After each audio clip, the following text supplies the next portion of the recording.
Hola amigos, it's Dania here y bienvenidos de nuevo a Spanish 55.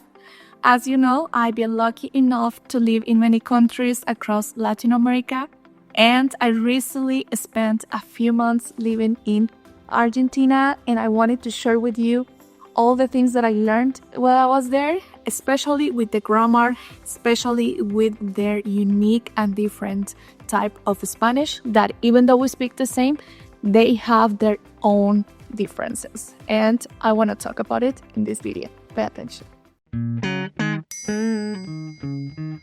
And guys, I've been told that you really like Argentinian Spanish. I love Argentinian Spanish.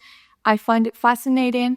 And even though we both speak the same language, I'm Mexican, they're Argentinian, it changes a little bit in the grammar and some other stuff, especially because of the vocale and the pronunciation plus the intonation. So grab a snack and let's talk about it in this video. But first, guys, let's talk a little bit about history. As you know, Argentinian Spanish is so unique because in the late 19th and early 20th centuries, Argentina experienced a huge wave of European immigration, especially from Italy. So this Italian influence is super noticeable in the way Argentinians speak. Their intonation and their rhythm have this amazing musical quality somehow. And even in Argentina, accents can change a lot from one region to another. For example, people in Buenos Aires do not have the same accent as people in Mendoza or Córdoba.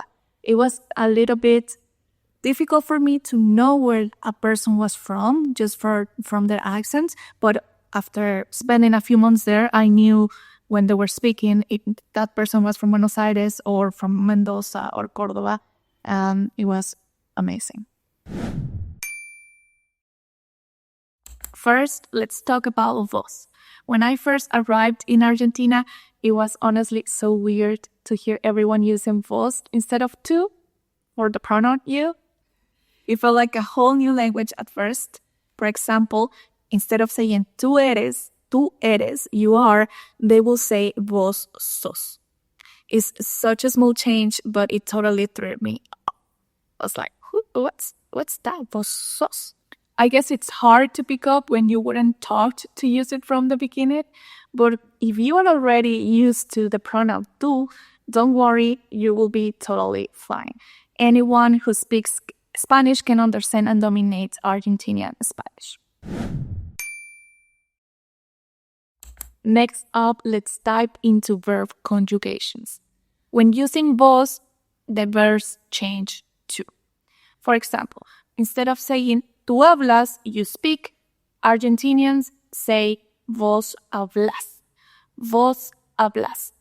Notice the accent on the last syllable. It's a little bit tricky at first, but you will get used to it. Vos hablas. Another example is tú tienes. You have. Which becomes to vos tenés. Vos tenés. Tú tienes. Vos tenés. El siguiente, tú vienes, you come, becomes vos venís. Vos venís. Tú vienes, vos venís. And you're probably a little bit confused right now. So it might seem a little bit overwhelming right now to see the verb ending changes so much when you're probably still getting used to the normal Spanish. But don't worry, once you get it, once you understand it, it's going to be a lot easier for you. So moving on to commands, the imperative mood, órdenes. So when I wanted to tell my friends to come to Mexico, I will say ven. But as we said before, in Argentina will be venir. Para el verbo come, eat, you will say come. And that one is the same, but the first one is come, and the second is come. Same happens with the verbo intentar. Intenta. They will say intenta. It changes, but it's important for you to know the difference. Ahora vamos con la pronunciación. pronunciation differences. So let's not forget about pronunciation. One of the coolest features of Argentinian Spanish is how they pronounce the doble L, j, and the Y sound. So in most places, doble L in, for example, llamar, to call, is pronounced like j, see? Llamar. But in Argentina, it sounds like sh. Por ejemplo, llamar changes to shamar. Llamar, shamar. But I have explained more about the Argentinian pronunciation in this video, so go there, click there, and learn more about it.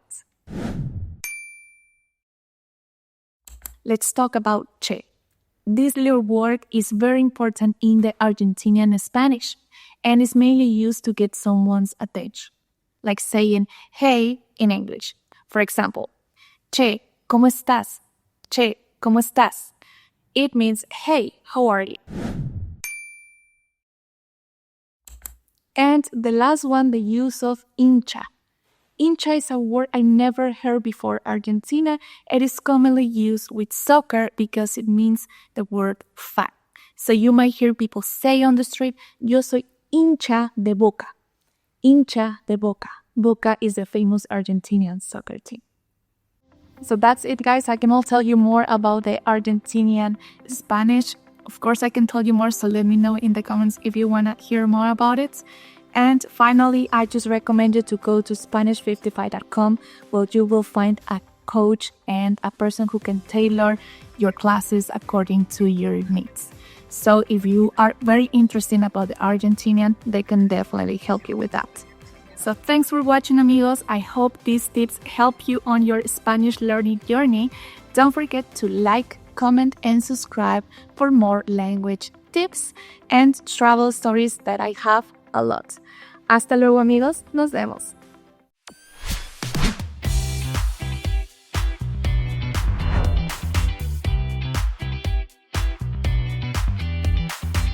Hey there! Are you on the road to conquer Spanish? Then you won't want to miss our brand new podcast, Conquering Spanish, brought to you by Spanish 55. In each episode, we dive into inspiring stories from language learners just like you. We share real-life experiences, tips, and strategies to help you along your own Spanish journey. You'll hear from guests who faced challenges, celebrated wins, and used Spanish to transform their lives, whether in their careers, travels, or personal growth. So, if you're ready to keep improving your Spanish and get inspired along the way, make sure to check out Conquering Spanish wherever you listen to podcasts. Subscribe, and let's continue conquering Spanish together.